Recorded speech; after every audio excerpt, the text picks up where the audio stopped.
Our lesson today is coming from the last section of Matthew chapter 14. So I'm going to read verses 22 down through 33.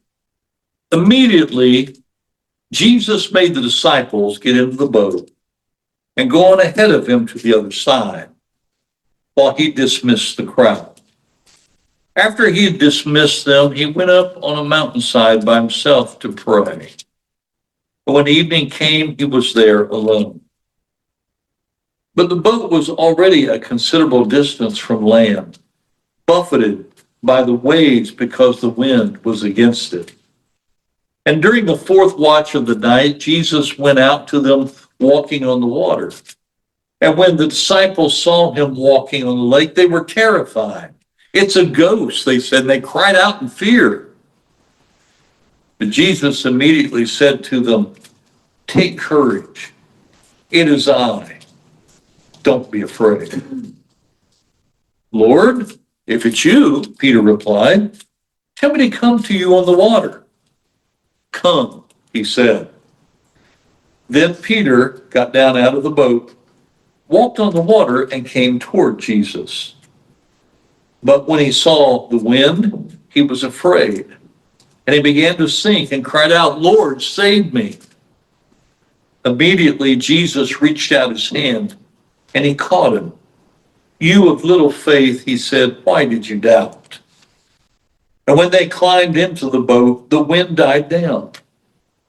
Then those who were in the boat worshiped him, saying, "Truly you are the Son of God."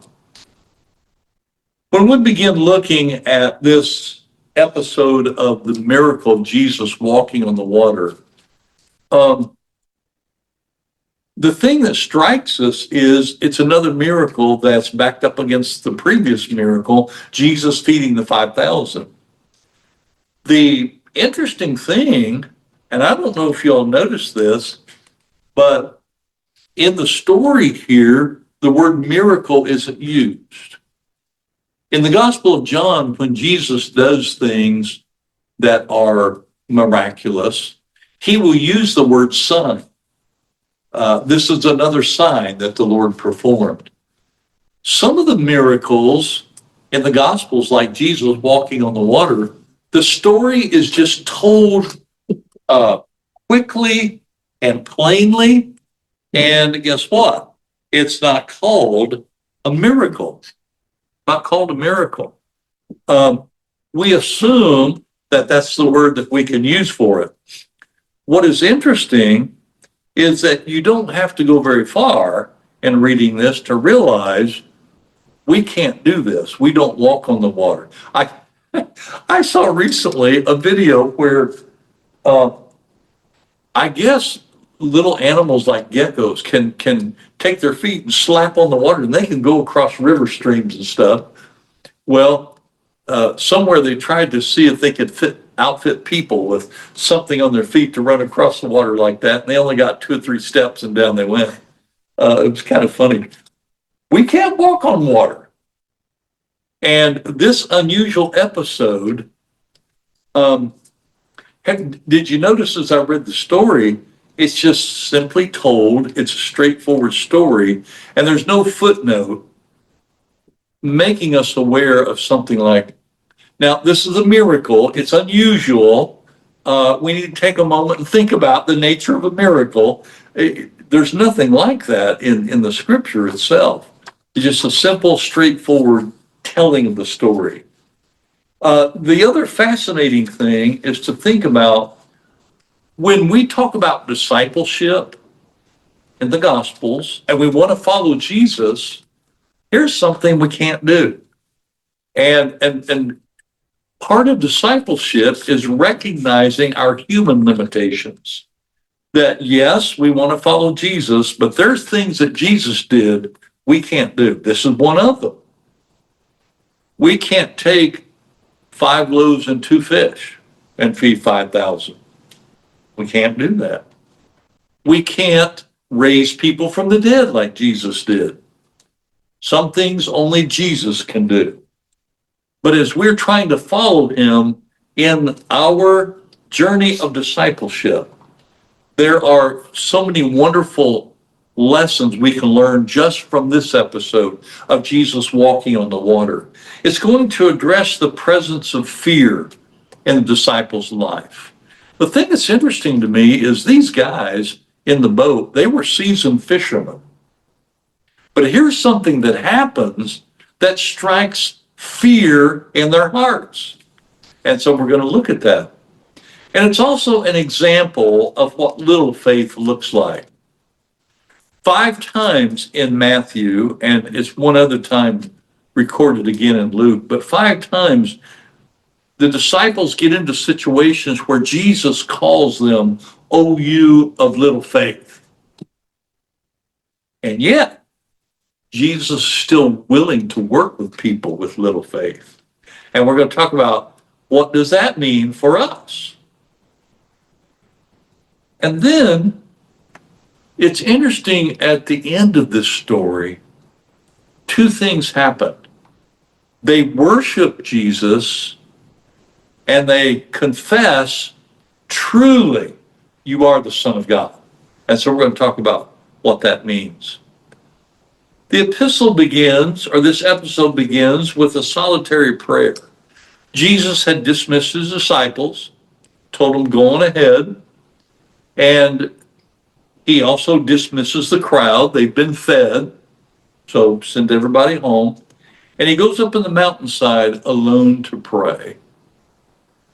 In the Gospels, there are many passages that relate to the prayer life of Jesus. And you would think that someone as close as Jesus was to the Father, coming from heaven to this earth, why in the world would he need prayer? Because you think, well, he's the Lord. Why? Well, that's a good question. Let's see if we can answer it with a couple of things. The first is I want you to think about the nature of prayer itself. Prayer is communion, communication. I believe it's the same episode in Luke, and I love to tell this story because someone gave me the gift of an old book. And I believe the date, I'll have to go back and check the date. I think it's 1853. And I've got it in my library. And it was a thick book written for Sunday school teachers back in 1853. And the reason it was written is because the person assumed that most Sunday school teachers didn't have a big library. And so this book was written as a resource for Sunday school teachers to give them all kinds of good information as they were teaching through the Gospel of Luke. And I remember coming across this passage, it blew my mind. The writer made note of the fact that literally when it says that Jesus went to pray on the mountainside all night, it literally says Jesus was in the prayer of God all night long. In the prayer of God, which makes us aware of another dimension of prayer that is crucial. And we kind of know this, but we don't talk about it too often. When we're in prayer with God, we are in God's presence. There's something about Jesus being alone in the mountains, up on the mountainside to pray. He was experiencing the very presence of God. And that is really important to remember and to recognize. So he begins with this solitary prayer.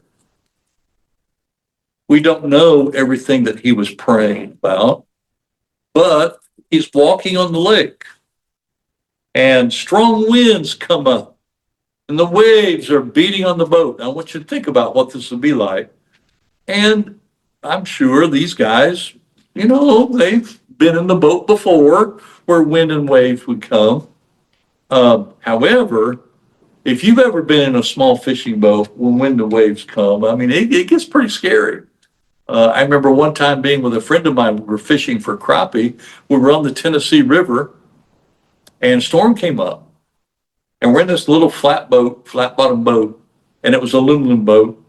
Oh man, I kept thinking if we could just get to the shore, because the river was white capping and that little boat was going boom, boom, boom. If I ever get back to shore, I'm not getting back in a fishing boat again. It's amazing how when you're in a boat, the waves can be pretty terrifying themselves. And they're a considerable distance from the land. So they've gone out a ways, they're in the boat, and shortly before dawn, see, he had been in prayer presumably all night. That's the other thing about this. The way it's worded, it kind of sounds like he was up in prayer all night long, because it's literally the fourth night of the fourth watch of the night, which is getting close to dawn. And this simple, straightforward statement that Jesus went out to them walking on the lake. That's all it says. He went out to them walking on the lake, just like it was nothing. So we look at the disciples' response. They saw him walking on the lake, and it says that they were terrified. Now, I'm thinking about this for a moment. They were terrified. Why were they terrified? Well, their response is, it's a ghost. In the ancient world, the word they would use to describe this, and we get our English word phantom from it, but it was a phantasma. We get our English word phantom from it. And usually in the ancient world, there was some kind of superstition that was associated with things you couldn't understand. Maybe you were seeing something that was kind of like an apparition or a spirit. And so, we don't know what was all in their head, but it scared them to death. They were terrified. And they cried out in fear. And again, these are seasoned fishermen crying out in fear, which would be unusual for them, wouldn't it? Now, let's look at Jesus' challenge. I love this. Because in the challenge, he says, take courage. Don't be afraid. And then when Peter said, if it's you, let me come to you on the water, he said, come.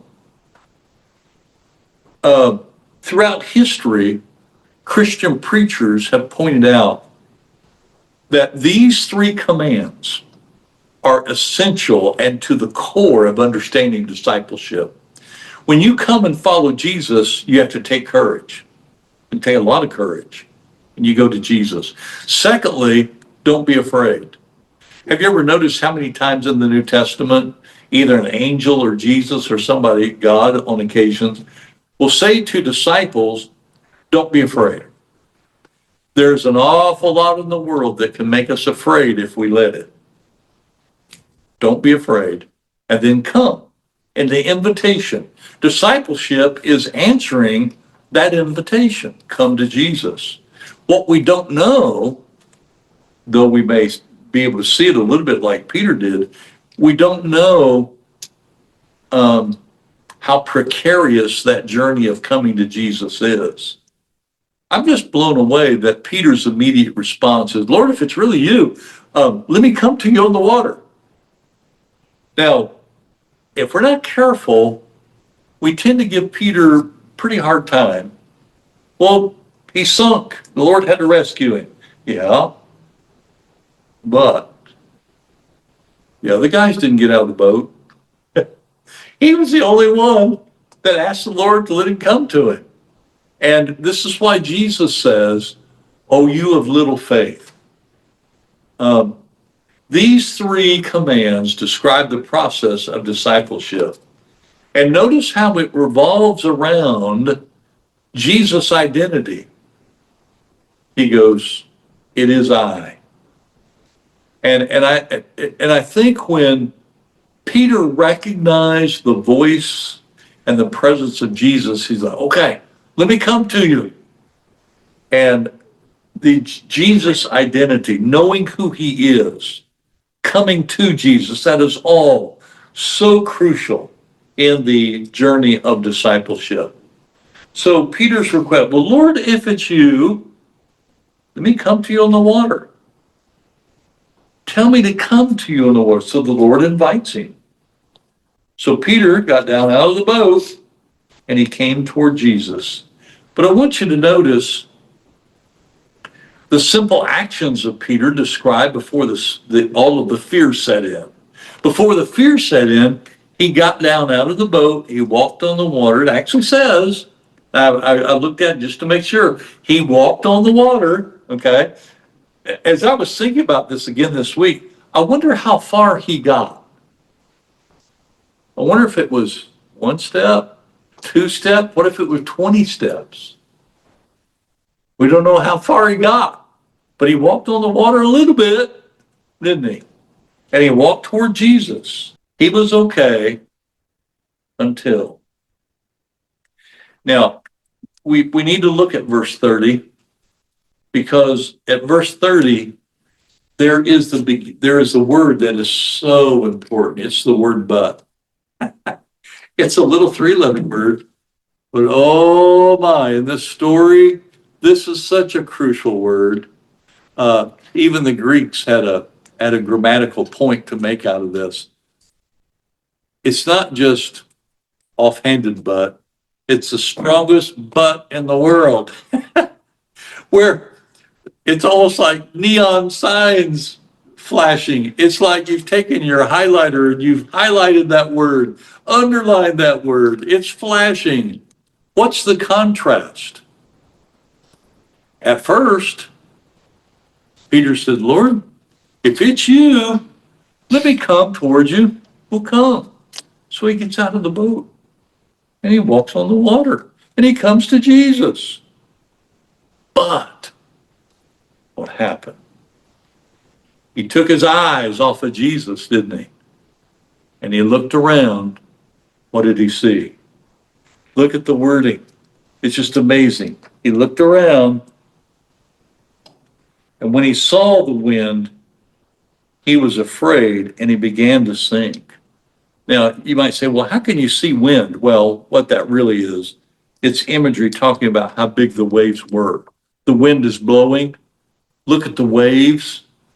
And again, he's a seasoned fisherman. This must have been an unusual storm. And he sees the waves, and all of this doubt creeps in. Look, don't you wish at this point we had the thoughts of Peter? We don't have his thoughts. But he's looking around. What if he's thinking, what in the world am I doing walking on the water? Look at the waves coming at me. What am I doing out here? What was I thinking? You know, you just wish we had his thought processes. But the quick succession of how his disbelief developed is interesting. He saw, he was afraid, he began to sink, and he cried out. Peter's fear brought him to a place of complete vulnerability and helplessness. Lord, save me. Here's something that we need to think about too. And I was trying to think this week the best way to say this, but it really is powerful.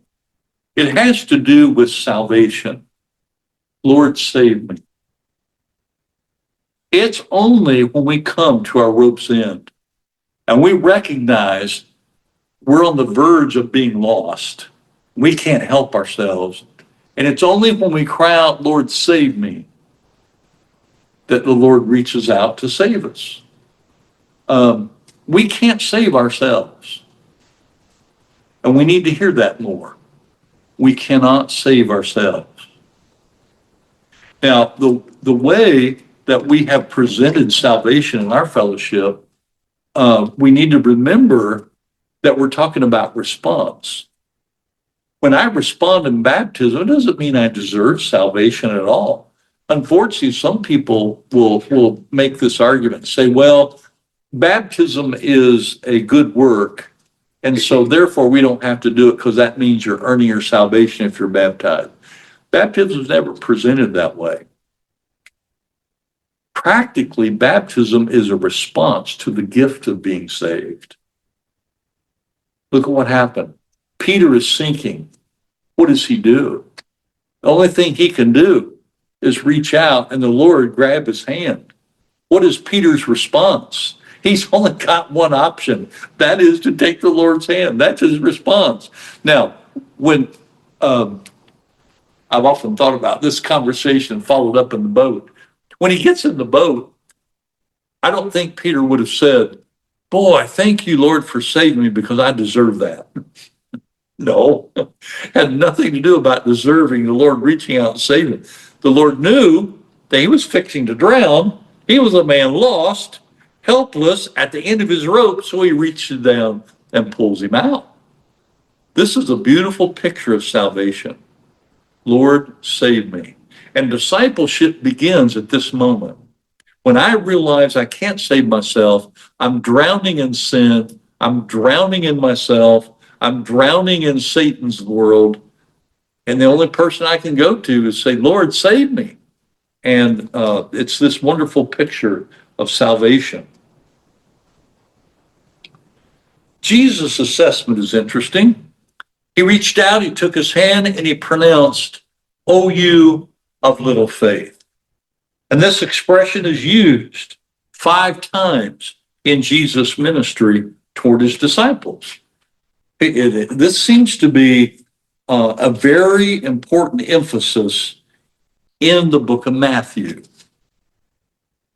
For example, Matthew 6, verse 30, Jesus uses it to start off with, "Don't be anxious about life and worry, O you of little faith."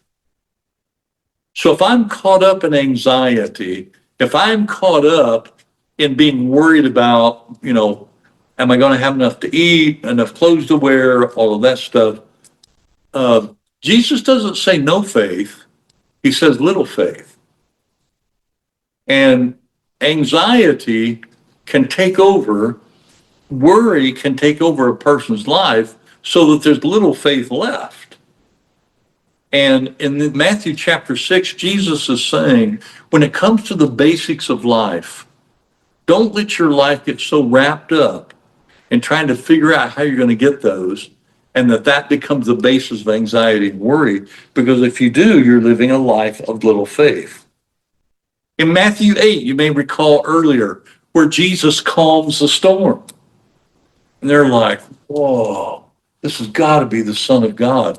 But because some of them must have been doubting that he could do that, he calms the storm and he says, "Oh, you of little faith." Of course, in this chapter, he walks on the water. Later on in Matthew 16, the disciples don't have any bread to eat. And Jesus then makes a comment. You're thinking about bread to eat. I'm going to talk about the kind of bread and the leaven that the Sadducees and Pharisees give out. And that's not the kind of thing I'm wanting you to have. And he says, you asking the question, where's the bread, oh, you of little faith? And Jesus is challenging again their lack of dependence on him and that he can provide.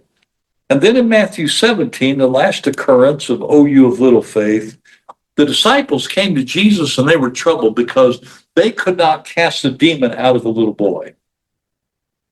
Lord, how come we couldn't do this? Well, this only comes out by prayer and fasting. Oh, you of little faith. So there was something missing in their approach to try and cast out the demon. They hadn't spent enough time in prayer. They hadn't fasted enough, apparently. So Jesus is saying, you're not relying enough on me. After this assessment, Peter gets back into the boat. I've often wished that we had this episode videotaped from the first century. We don't have a video of it. Can you imagine how Peter felt climbing back into that boat? He's climbing back in, probably falls in. He's like, woo, Lord, just save me. What was I thinking? He gets back into the boat. The wind dies down. So this is the second time in the Gospel of Matthew where a storm dies down because Jesus is present. The storm calms down, and look at the two things it says. They worshiped him and they said, truly, this is the Son of God. I believe this gives us a wonderful insight into worship, whether we're thinking, individual worship or collective worship in the assembly. When we worship God, Jesus, and the Spirit, and they're all involved and we're worshiping, it's because we confess and we know that truly Jesus is the Son of God. Truly. I love that word truly. It means something like without dispute. This is a fact you can't dispute. Truly, this is the Son of God. And it took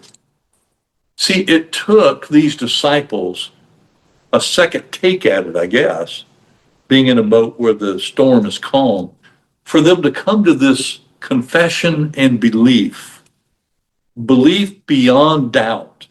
Truly, this is the Son of God. And when you believe that Jesus is who he claimed to be, that provides the basis for worship. And I think that's a powerful insight. So let's look at the practical application as we end looking at this episode. Do we turn to Jesus when the waters and the waves buffet our faith? When life gets like what Peter saw, when we see the wind and the waves coming, and we can't stop them, and boy, they come in a lot of different forms. Couple of adults I talked to this past week or so. One lost their mother, was not anticipating it. And I remember one individual where their son was sitting on a brick wall. The son just fell off the wall, hit his head on the pavement, and he was in the hospital for months before he finally came out of the coma. And I kept thinking, you've heard this expression, life turns on a dime. Boy, does it ever. And there are so many things that can become in our life the winds and the waves. And when those winds and those waves show up, do we turn to Jesus? The other question is, what causes worship response in us toward Jesus? Do I know Jesus enough? Am I in awe of who he is enough that it causes my worship to be a true response?